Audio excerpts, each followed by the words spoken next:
Brett McKay here, and welcome to another edition of the Art of Manliness podcast. In Brazilian Jiu-Jitsu, there are certain principles like timing, leverage, and positioning that practitioners must master to successfully overcome an opponent. My guest has found that these same principles that allow someone to be successful on the mat also apply to being successful off of it.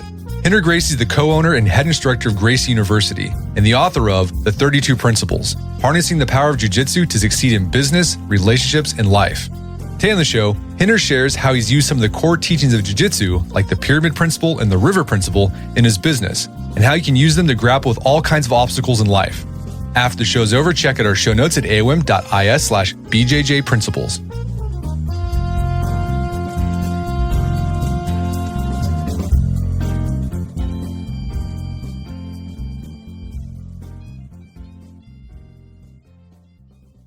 All right, Rener Gracie, welcome back to the show. What a pleasure, bro. How long has it been? I think the last one was 2018, maybe? I don't know. Maybe that was the podcast, right? But then we did those awesome videos like over 10 years ago now, right? Yeah, that's a blast from the past. Our audience who followed us on YouTube, they probably are aware of your Brazilian Jiu-Jitsu videos we did with you. Yeah, in fact, those were probably like for people getting into Jiu-Jitsu, the number of people that have met me and cited those videos as the videos that they watched that got them to step foot on the mat. Like literally, it never stops happening and it never ceases to amaze me that, I saw the Art of Manliness introductory video you did to Brazilian Jiu-Jitsu. Got me excited. I want to do Jiu-Jitsu now. Now I've been training at some school out in the middle of nowhere. It's just amazing to see how long lasting that video has been and still remains timeless as just a genuine introduction to Jiu-Jitsu. So thanks to you and the team for putting that together, and we've benefited greatly from that. So thanks a lot. Well, thank you for being a part of those videos because we benefited a lot from those videos as well. Well, so you are the co-founder and CEO of Gracie University. It's a global Brazilian Jiu-Jitsu organization that teaches students both in person and online. And like I said, people are, I'm sure, aware of you and your family and your legacy with BJJ. But for those who aren't familiar with Brazilian Jiu-Jitsu, how does it differ from other martial arts, say like karate or judo? Sure. Joe Rogan said it best. Jiu-Jitsu is the first martial art that delivers what it promises. And what that really means is every martial art claims to give the little person the chance to defeat and defend against a larger attacker. That's the only reason we learn martial arts, right? To defend ourselves against a larger, more athletic physical threat. And Jiu-Jitsu for the last 100 years, right? Really, this thing started in 1925, so we're nearing 100 years here, has proven time and time again that a smaller person equipped with Jiu-Jitsu can defend against and can overcome a larger adversary who doesn't know Jiu-Jitsu. It's that simple. And it was proven in Brazil in the early 1900s. My father brought the art to America as a first, the oldest son of 9 siblings of my grandfather, the Grand Master. When my father brought it to America, he started teaching out of his garage. Every person he met, he invited for a free class. Every one of those friends that came for a free class told their friends who told their friends. And the thing blew up here in a garage in Hermosa Beach, California.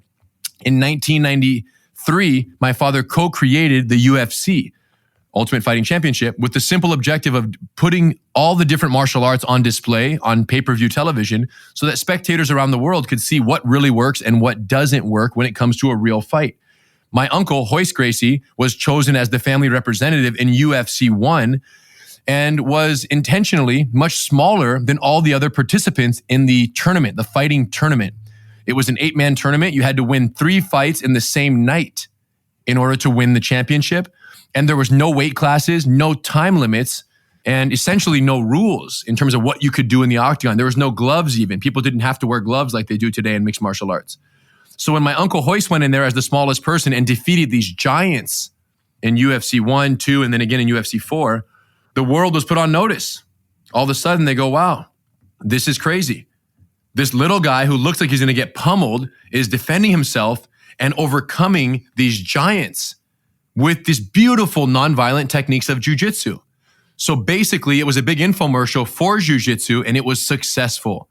At that point, the whole world is realizing if they're going to learn anything, you might as well learn what the little guy is doing because that's going to give you the best chance of success in a violent physical altercation against someone who outweighs you or is stronger or younger or more athletic, faster, better endurance. All of those physical traits can be overcome with the right amount of technique. And the crazy part, Brett, it doesn't take that long. We're talking months, not years and years and years and years to learn a level of skill that will help you stay safe against a larger opponent in a real fight. So that's jiu-jitsu. It's been an amazing family to be born into. I've been learning this stuff from day one. I didn't have a choice in this family. You're born on the mat, basically. Growing up, started teaching as a 13-year-old child. So I had my first private class student as a child. His name was Robert Mendoza Jr., 5-year-old kid who was getting bullied. And I started teaching Robert, $10 for a class. And before you know it, I'm leading kids classes. Then I'm teaching adults by 16, 17. By 18, I'm in North Carolina teaching the special forces with my dad, like leading the class with my father, teaching these guys are the highest military operatives. And that was just the beginning. And then before you know it, at 19 years old, my brother was 20, 21, I was 19. We were thrust into leadership roles when my uncle Hoist branched off to do his own thing and left the school. So now we're running the Gracie Academy as essentially, I was a teenager and we had leadership roles of head instructorship and really managing the entire operation of the school. And that started as a kid, basically. And now we're charged with growing this thing and figuring out how to run this business by our father. And we did just that. And here we are today. Fast forward, what was that, 2002? So yeah, 20 years I've been running the show here. And now we're a global organization with, 350,000 online students learning all over the world, 250 locations worldwide, teaching our proprietary programs, essentially licensed certified training centers. And we're the preeminent organization when it comes to teaching law enforcement in America, jiu-jitsu based defensive tactics and nonviolent control tactics. So jiu-jitsu is the craze right now, kind of circling back to where I started with this long-winded answer. Jiu-jitsu is the craze right now for one reason. It actually works. And everyone who has a good introduction to the art by a well-qualified teacher falls head over heels in love with it because it teaches you to do things with your body that you never imagined were possible. Not in a strenuous, physical, demanding way, but in a resourcefulness way. You realize that your body is capable of so much more than you ever imagined when you teach it some technique, when you give it the proper leverage, the positioning, the timing, and of course, all the principles that jiu-jitsu entails. Well, speaking of principles, you got a new book out called The 32 Principles, Harnessing the Power of Jiu-Jitsu to Succeed in Business, Relationships, and Life. And in this, you lay out what you call the alphabet of Brazilian Jiu-Jitsu. When did you realize, in all the 20 years you've been doing this, that Jiu-Jitsu has these 32 principles, this alphabet? Sure. So, all my life, I've learned thousands of techniques in jiu-jitsu. And to this day, we continue to invent new techniques, right? So it's literally an endless martial art in terms of the individual techniques to solve unique and specific problems in combat. But what has always been known to any lifelong practitioner of jiu-jitsu is that even though there are thousands of techniques and they're always evolving, there are a set number of principles that make all of those techniques possible. You just kind of knew that there might be technique 1, 17, 36, and 47, but all of them have some common themes and principles that are utilized in those techniques. And even though we knew generally that there were some, timing, right? Energy efficiency, leverage, right? Control. These are some macro principles that are thrown around loosely in jiu-jitsu as something that is constantly present and always happening. What we realized is that during COVID, in fact, when our school got shut down, right? So we have this huge brick and mortar jiu-jitsu business and we are completely shut down for no in-person classes. So we did some Zoom classes, but we had a lot of free time during this period. That's when my brother and I decided to kind of dig in on the creation of a course in jiu-jitsu, an instructional video course for jiu-jitsu that would aim to extrapolate and identify the core principles, the micro principles that every technique in jiu-jitsu relies on. So we went for it and we studied for several months and kind of extrapolating and going over several concepts and really identifying every move has different steps and different technique components, but all of them rely on the same 32 core principles. Once we realized and we've identified, we named them, we classified all of them, then we decided let's film a video course in which we teach these principles. If you're a beginner, this is helpful to know because from the get-go, you're learning how to think jiu-jitsu rather than learning how to do jiu-jitsu. If you're an advanced practitioner, this course would help you make sense of the thousands of techniques you've already learned and can often be so overwhelming, right? The sheer number of techniques that you've learned over the years, it's often overwhelming and discouraging to some extent for advanced practitioners. But once they understood the 32 principles, it would be a way of distilling their vast catalogs of techniques down to these 32 core principles. So you learn that essentially, if you forget a technique, but you still retain the principles that make that technique possible, then when the situation changes, you can still call on the principles even when you forget the technique. That was the idea. And as we were doing the extrapolation process of identifying what these principles were, it made me realize, as I was going over and recording these for jiu-jitsu purposes only, the extent to which these same 32 principles were the ones that I had been leaning on, even though I had not named them and classified them and organized them into a curriculum. The principles themselves had always been there, and I had been leaning on them, not just in jiu-jitsu, but in every aspect of my life. So when I kind of replay my life's milestones, right, the most significant achievements, the biggest failures, the biggest lost opportunities, the biggest breakthroughs in entrepreneurial successes, family problems and challenges that I faced, I realized that my entire operating system as a human being, both personally and professionally, was based on these 32 principles that jiu-jitsu had instilled in me over a lifelong practice of the art. Yeah, so doing jiu-jitsu changed the way you think and approach the world. Well, think about this, Brett. Everyone has an operating system, right? You have an operating system, and your operating system is a function of what? Your schooling, your experiences, your parenting, the way that you were parented, the way that you were brought up, the community that you were brought up in. All of your life's experiences shape the operating system that is you.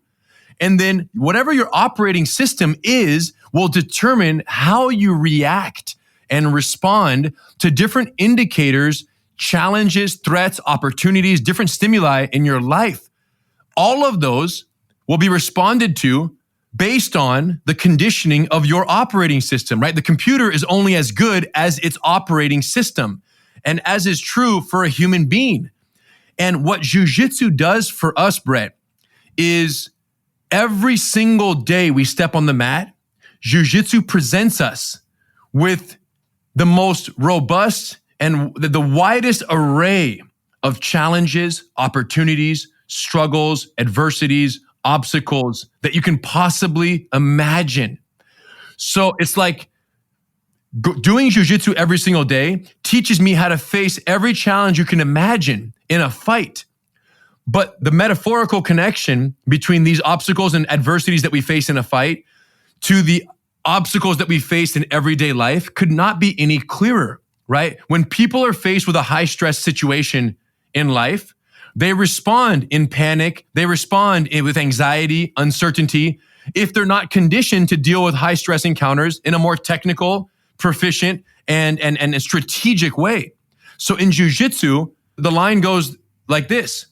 If I can get caught in a headlock from a 200-pound man and not stress out and technically, efficiently strategize my escape, make my escape happen, and then turn that liability into an opportunity, if that's what my body and my brain are conditioned to do every single time I step on the mat, imagine how my brain is going to respond and how my operating system will perform when I'm at work and I've struggled with an interaction with a colleague, or I get spoken to by my boss in a way that was less than favorable, or I'm at home with my wife and we're struggling to come to an agreement on something that we should do as parents with regards to how we're parenting our child. All of these are just challenges. It's all about dealing with adversity, overcoming problems and adversity and obstacles in our life.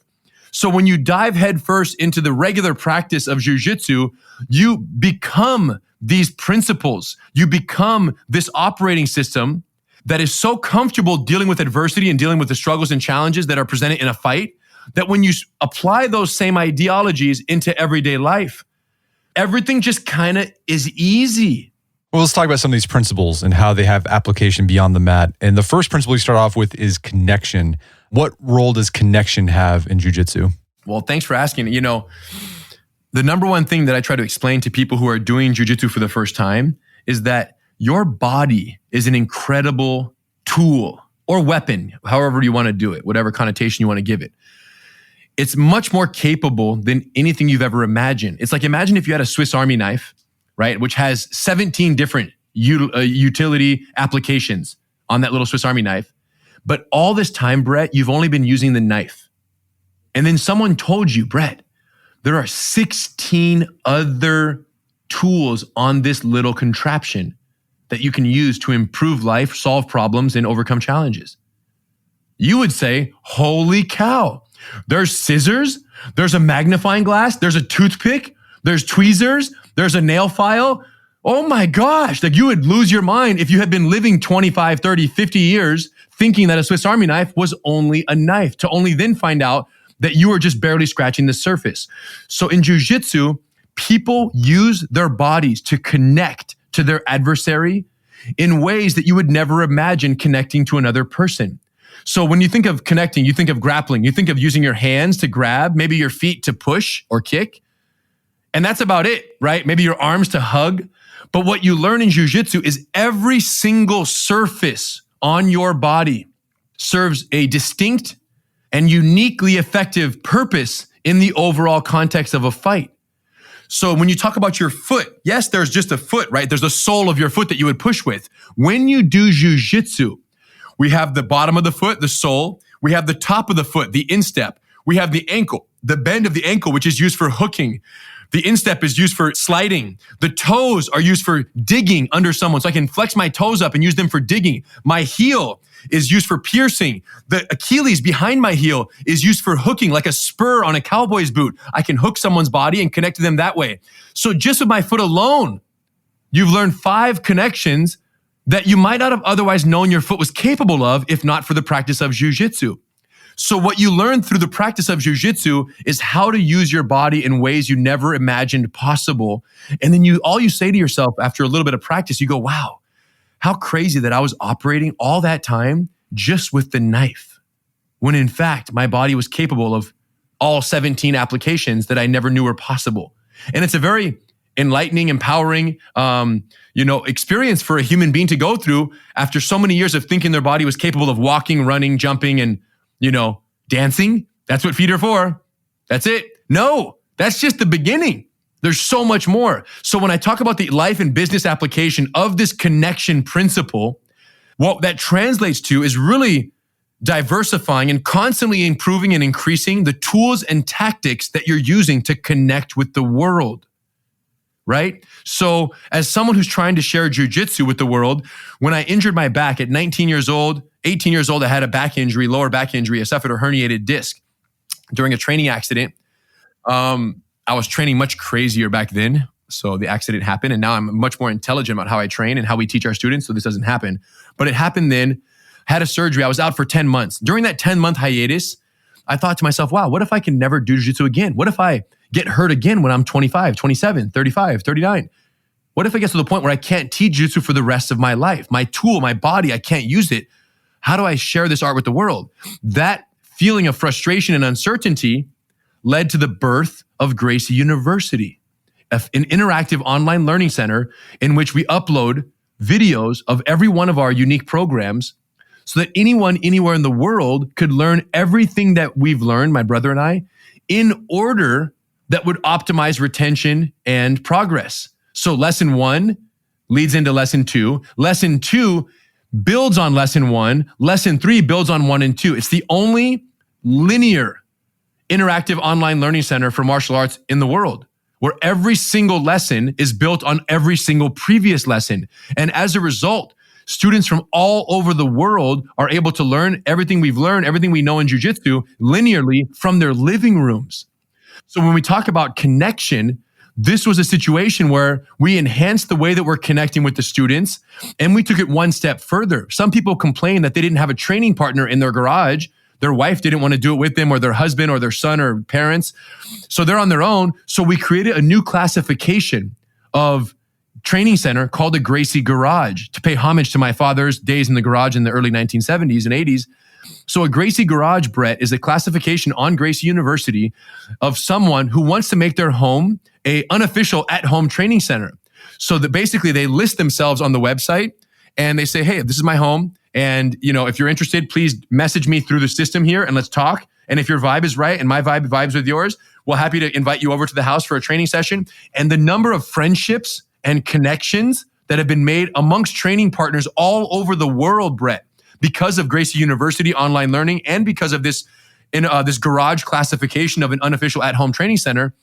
Thousands and thousands and thousands of networks have been made and connections have been made with each other, students with each other. And then it goes one step further. These students become so in love with jiu-jitsu from home that they then grow their skills and develop to a effective enough, proficient enough level that they eventually aspire to become instructors. So they come to Torrance here at headquarters in California, get certified, then they go home. And what was a Gracie garage of 10 buddies training in the neighborhood becomes a certified training center at a commercial location where they're now running an actual business. And this has happened all over the world. People started learning online and they end up opening commercial for-profit schools. And now they run successful businesses with hundreds of students and they've quit their careers to now teach jiu-jitsu full time. All of this was because when I hurt my back at 19 years old, when I had my surgery and spent that 10 months off, I was able to think of the connection principle and really broaden the ways in which we were connecting with and sharing jiu-jitsu with the world. So that's just one example of how this connection principle can really change your effectiveness, whether it's entrepreneurial, right? Or if it's personal. We talk about family dynamics, right? In terms of how you're connecting with your children or your spouse. Are you connecting in ways that are meaningful for you only? Or are you going one step further and finding connecting ways that are meaningful for your family members so that those connections and that time together is even more meaningful and impactful for your family? So really, connection is about, are you being creative in how you're connecting with the people and the world around you? Well, my daughter, Scout, she does jiu-jitsu at Gracie Tulsa here. And the head guy... Is that with Robert Davenport? Robert Davenport, yeah. Oh my gosh, bro. That's crazy because you haven't told me that she was training. I didn't know that. I know you were like intrigued with jiu-jitsu because of all this Art of Manliness stuff you've done with us, but that's amazing. And you couldn't be in better hands. Robert is in Tulsa, Oklahoma. He's a black belt. And crazy enough, he started in a Gracie garage of his own, learning online through our university, Gracie University Online, learning from home with a bunch of buddies. They eventually became certified instructors. They opened their school. And then Robert had a successful technology job, quit his job after he reached, 300-400 students. And now he runs one of our most successful schools. I can't believe that your daughter is at that school. That's so crazy, dude. Yeah. Well, no, because you broke your back, my daughter's doing jiu-jitsu. There you go. Because I broke my back, your daughter's doing jiu-jitsu with the most awesome instructor and team of instructors there. And there you go. So this is the whole point. And we never know, Brett, how far the impact of a new connection will take us. That's the beautiful part. When you explore the full potential of your connection to the world, you never know where you're going to end up. And that's what I love about that principle. We're going to take a quick break for a word from our sponsors. And now back to the show. Let's move to another principle, and one is the pyramid principle. So I've noticed the logo on Gracie Jiu-Jitsu, there's a triangle. Mm-hmm. So that's pretty key. So how does the pyramid principle give you the upper hand in a fight? Sure. Yeah, so in jiu-jitsu, base is a very important concept. And if you look at a pyramid structure, right, with its solid foundation, it's the most stable structure. It's not going to get tipped over in any direction. This is what we aim to accomplish in jiu-jitsu as well. No matter what position we're in, we always want to spread out our base points, right? Typically 3 or 4 points of contact with the surface or the person that we're opposing, and constantly stable, right? If you have, let's say someone's standing on 2 feet, they're very pushable in forward or backwards, right? They might be stable from side to side if you spread your base out, but you're pushable, you're off balance forward to back. Where when you add a third base point, let's say you put your hand down like a center in a football game, right? That he has his hand on the ground and 2 feet on the ground. That person is more connected and more grounded, has a stronger foundation than someone who is standing upright. Same is true if you put 2 hands on the ground. Now you're even more stable. So the pyramid principle essentially translates to life and business in reminding us and encouraging us to build a strong foundation in whatever we're going to do. And you give a lot of examples in the book of how people can create that firm foundation. You talk about developing qualities like resilience, confidence, a strong moral compass, because those things, they can serve you well no matter the situation you find yourself in. But creating a firm foundation could be something like developing an emergency fund, right? So you'll be ready for whatever financial curveball life throws at you.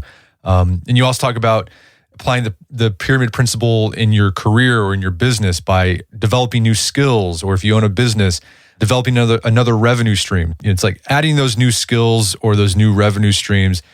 It's like putting that third contact point on the mat. There you go. And just a general concept of having a strong foundation. There are no shortage of analogies and hypotheticals and examples that illustrate the importance of that in every industry you can imagine. But it's just, again, in jiu-jitsu, it's critical. And in life and business, those who develop the strongest foundations often have the highest levels and longest lasting success. Now, I've seen this in real life. So sometimes, my daughter will want to grapple with me to show me what she's learning. And I'm impressed. Like this little 9-year-old girl will put me in this position, like a mount position, and I can't move her. I'm this 200-pound dude who power lifts, and I can't move because she's done something and it's because she's got these different contact points to the ground that gives her the strong foundation. So I mean, it's legit. It's legit. Yeah, it's amazing what a little body can do with the right leverage, and that's the beauty of jiu-jitsu. Another principle, or two principles, are about timing. It's velocity and clock. And I like the clock principle. They have this great story that goes along with it that applies outside the mat. But how do you use timing in jiu-jitsu in a fight on the mat? Well, what we always say, Brett, is the right move at the wrong time is the wrong move. So it's one thing to learn the steps of a technique, right? You know the right answer, you know the move, you know the steps, you know the technique. Applying that at the wrong time is as good as applying the wrong technique. So timing is literally everything when it comes to jiu-jitsu. I think the same could be said about life, right? Whether you have a product or service, when you're bringing something to market, right? Timing matters. And then just in terms of personal relationships, right? When you choose to have a certain conversation with your significant other or your child, how's their energy? Where is it during the day? So the right conversation at the right time is euphoric. The right conversation at the wrong time is an absolute disaster. We've all been guilty of trying to have the right conversation, but doing it at the wrong time and then paying the price. So I have one extreme example that I think illustrates this principle beautifully. We have a student here who's a psychologist, and she said, Rener, I have a client that suffers from a very severe case of social anxiety. He's a teenage boy named Shane, and the kid suffers from severe social anxiety such that anytime he's going to be in a social situation that he's nervous about, he vomits profusely before going into school or before going anywhere where there's going to be people. He just suffers from that. I think jiu-jitsu would be great for him, the doctor said. And I said, well, great. Bring him in, send him in. She said, okay, I'll set you up with the mom. I talked to the mom. She's going to bring him on a Thursday. I purposely set it up at a time where there's no one in the building, right? So it'd be less intimidating for him. And at Thursday, classes at 4 o'clock, I think it was like 4:05, 4:10, 4:15. I get a call from the mom. Sorry, Rener, we're not going to make it. I'm like, what? In my mind, I'm thinking, it's number one, it's already after 4 o'clock. Number two, why not? I'm thinking in my mind. So I say, oh, what's going on? She says, well, we're outside in the parking lot, but Shane's not coming in. And I said, so you're outside our building right now? She said, yep. And I said, okay, can I come out and say hi? She said, yes. So I walk out and I get to the car. Mom is standing outside the car and he's sitting inside the back seat on the passenger side, crying profusely, like the most aggressive abdominal cry you've ever heard. And he's bending over. Every time he cries, he's bending over, like hysterical crying. And I say to the mom, can I go inside I mouth it to her. Can I go inside? And she says, yeah, go ahead. She's outside the car standing on the curb, on the sidewalk. I go around the driver's side. I sit in the seat. I get in the car and I sit down. He's crying. Most aggressive cry I've ever heard. And he does this for 20 to 30 minutes. I don't say a word. Just sitting there. Waiting. Depletion principle.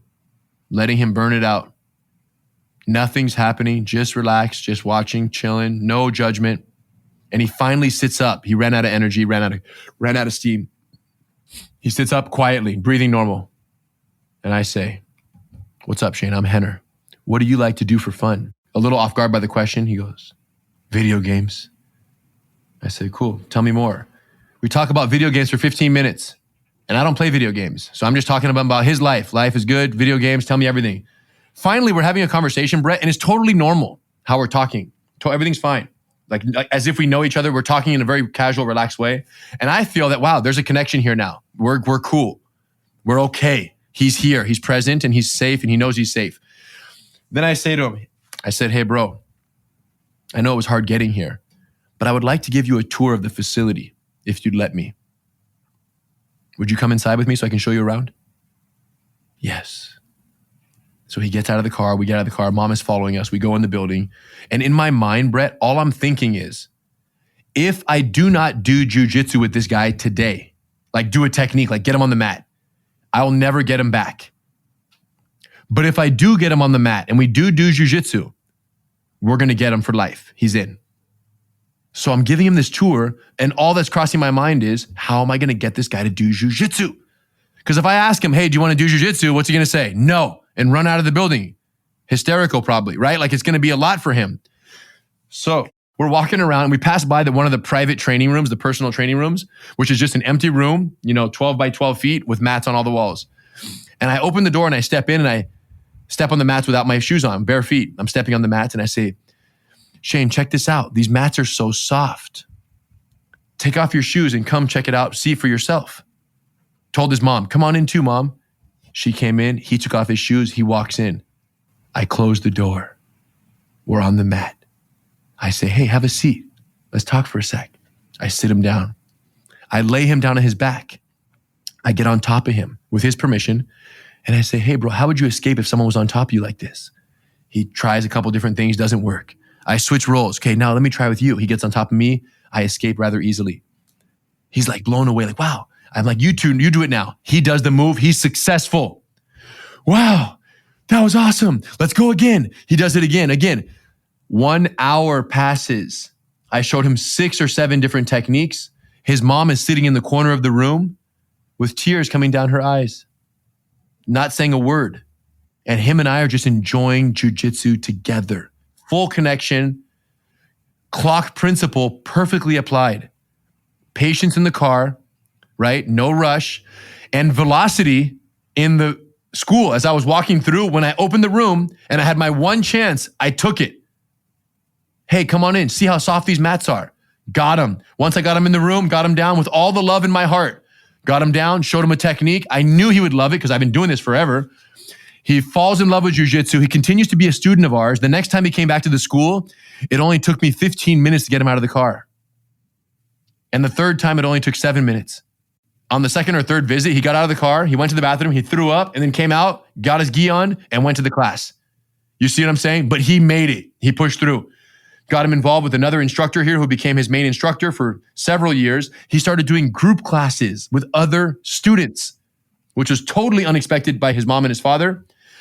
And then he ended up graduating high school, moved away, went to college, lived a normal life. Clock principle. Timing is everything. Right. So you got to know when to be patient, but then also, like you said, find those moments where you have to speed things up and take advantage of the moment. Yes, bro. 100%. When it's time to go, go. You got to go. And this is a trait that pretty much every successful entrepreneur has, is this balance between knowing when to wait and knowing when to fire. Right? If you're successful as an entrepreneur, you've had so many encounters where you've had to be careful in your timing. And same goes applied for me, 100%, both as a jiu-jitsu teacher, but also in my other businesses. Timing is everything. And the jiu-jitsu teaches us that every day you come to class. When a move doesn't work, when a technique fails in deployment, a physical technique, it's either because you did the move wrong or you did it at the wrong time. It's one or the other. And it's usually very easy to identify which of those two it was. And with that, guess what's happening every time you're doing jiu-jitsu? You're increasing your respect and appreciation for timing in a fight and in life. No, I love that, what you said, the right move at the wrong time is the wrong move. I think it's great. Has all sorts of applications. Another principle is the Kazushi principle. What does that look like on the mat and outside the mat? Sure. Yeah. Kazushi is the literal breaking of someone's balance. That's what it means literally in Japanese. So the implications in jiu-jitsu are, I guess self-explanatory. We're always trying to break the balance, right? If someone has a pyramid principle, they're trying to maintain their balance. Kazushi is the process of trying to destabilize someone else's pyramid, if that makes sense. So now one thing to understand about the Kazushi principle is that you can't break the balance without understanding the balance, if that makes sense. So you must first understand what makes something structurally sound to then be able to efficiently craft a counterattack or a balance breaking maneuver that would overcome their sound balance, right? That's essentially the prerequisite. You can't break the balance that you do not understand. So the Kazushi principle for me, as I consider its life application, I think of all the times where I sought first to understand, then to be understood. Whether it's business negotiations, whether it's damage control with the customer service, whether it's marriage or relationship with your parent, child, spouse. If you want to be understood and win someone over to your way of thinking, you must first understand, where are they? What constitutes their position right now, their balance, their base? What is the structure on which they're standing? What is the ideas and the core beliefs on which their position has been taken? That's really important. Otherwise, if you don't know where they're currently positioned, then your attempt to essentially break their balance, and not even in a negative way, even in a positive way, to guide their mentality and guide their beliefs towards one that more effectively, relate to yours, you can't do that unless you know where they're at. And we had a situation here where a mom named Myra and her daughter Miranda. Myra brought her daughter in for class. She was, I think, 4 or 5 years old, young daughter. First day, first class in jiu-jitsu. And she had a terrible experience. The daughter came in. Nobody noticed that it was her first day. So she got paired up with another girl who wasn't a great partner. And the mom was sweating bullets on the sidelines and was very frustrated that no one was there. And basically, everything we could have done wrong that first day, we did wrong. And I can say that confidently because we don't do those mistakes anymore. And we actually run an incredible business and kids program. It's one of our most successful programs. But that day, the instructor who was teaching let the ball drop. And as a result, this new little girl who was in the class, Miranda, had a negative experience. The mom went on Yelp and just shredded us with a 1-star Yelp review. Okay. So when I see this Yelp, I wasn't at the class. I didn't know the class was happening. I didn't know she was in it. I didn't know anything about it. I just saw the review. So when I saw that, I said, hey, I need to call this mom. So I got the phone number from our reception staff. I called the mom and I said, Myra, this is Rener from Gracie University. We had never even met because it was after her first class and I wasn't there. I said, I understand that you had a less than favorable introductory experience for your daughter. And I'd like to know about what happened from your perspective. Whoa, well, thank you for calling. And wow, I didn't expect someone to call me. But yeah, I'm happy to share my experience.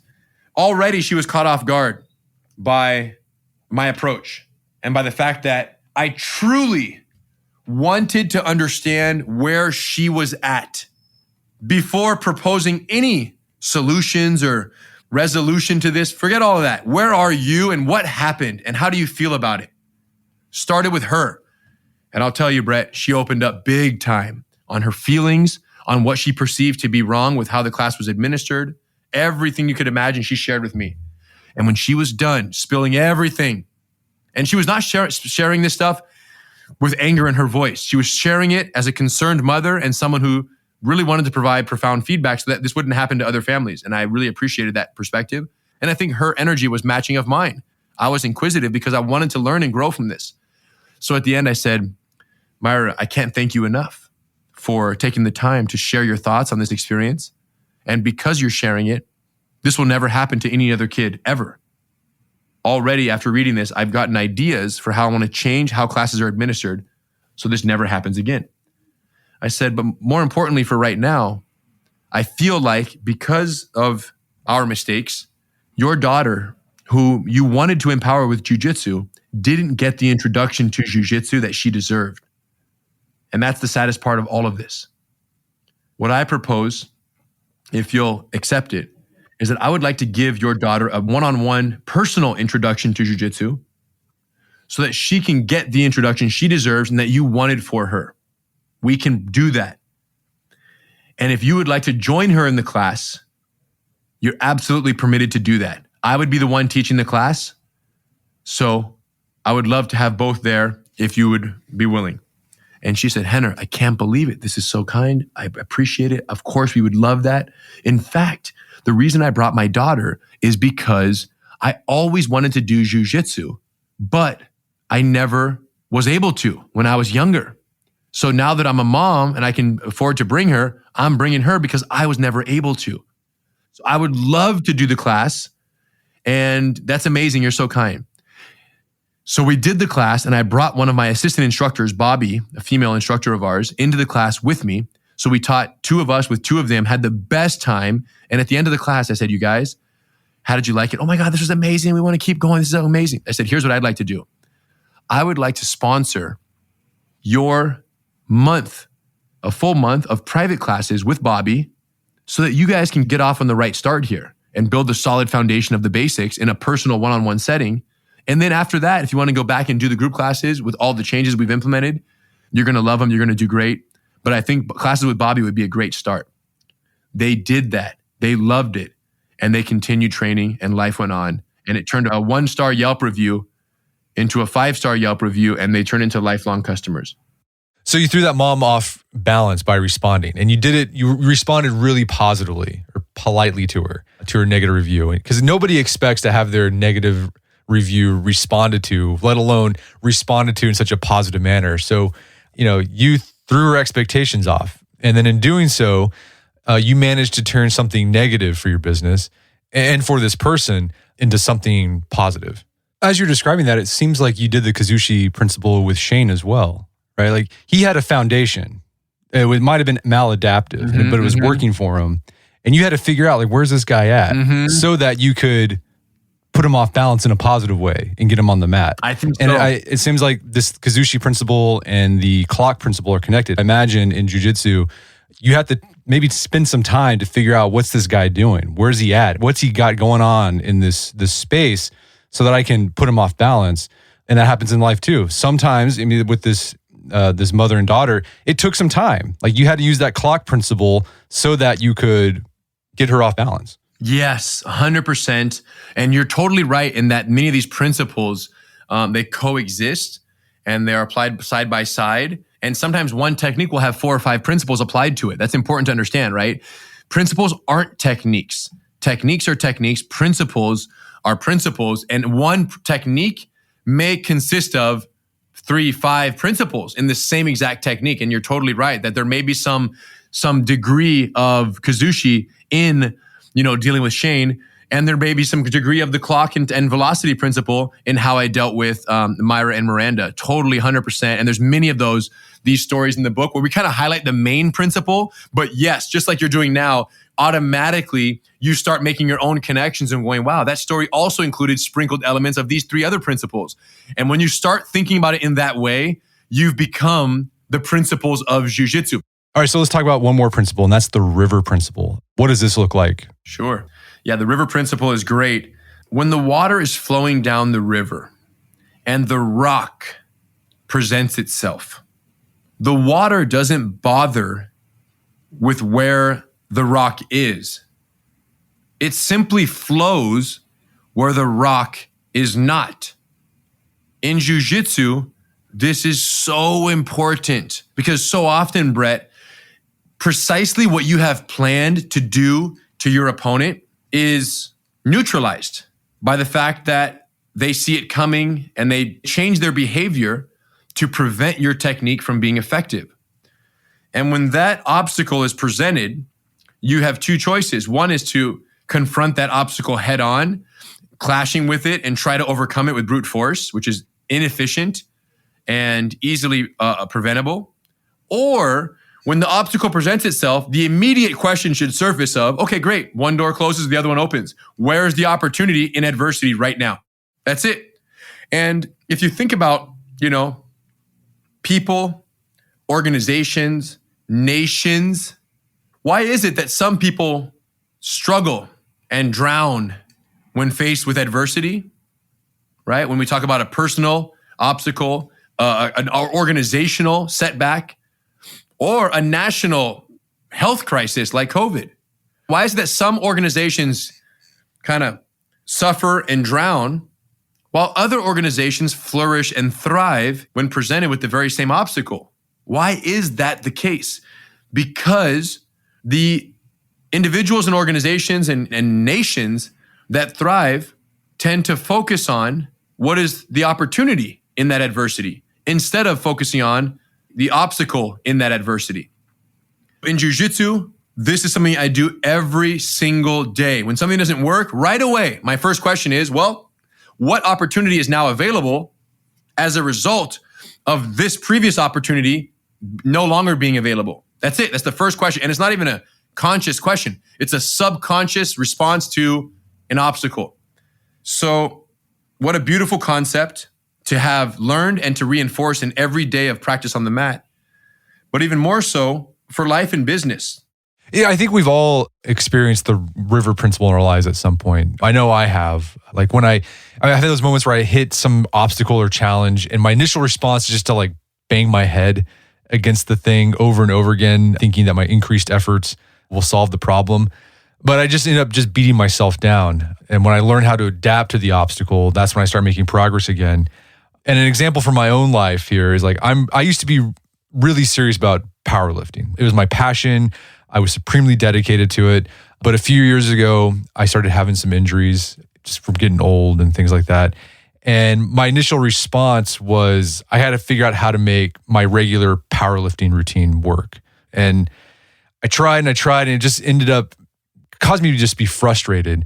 I eventually realized I got to adapt to my new circumstance. So I've modified my training. I'm doing different lifts, but I'm still training for overall strength. Well, Rener, Gracie, this has been a great conversation. Where can people go to learn more about the book and your work?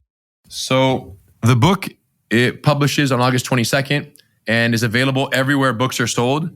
If you want to watch the introduction to the book, you can go to a website, the32principles.com/book. The32principles.com, 32 spelled out as a number, not with the words or the letters.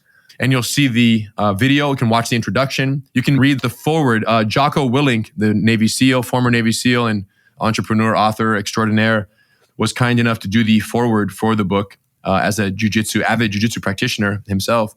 And then, of course, there's links there to all the different platforms where you can easily purchase the book. And I love it, you guys. I appreciate the opportunity to come on here, Brett.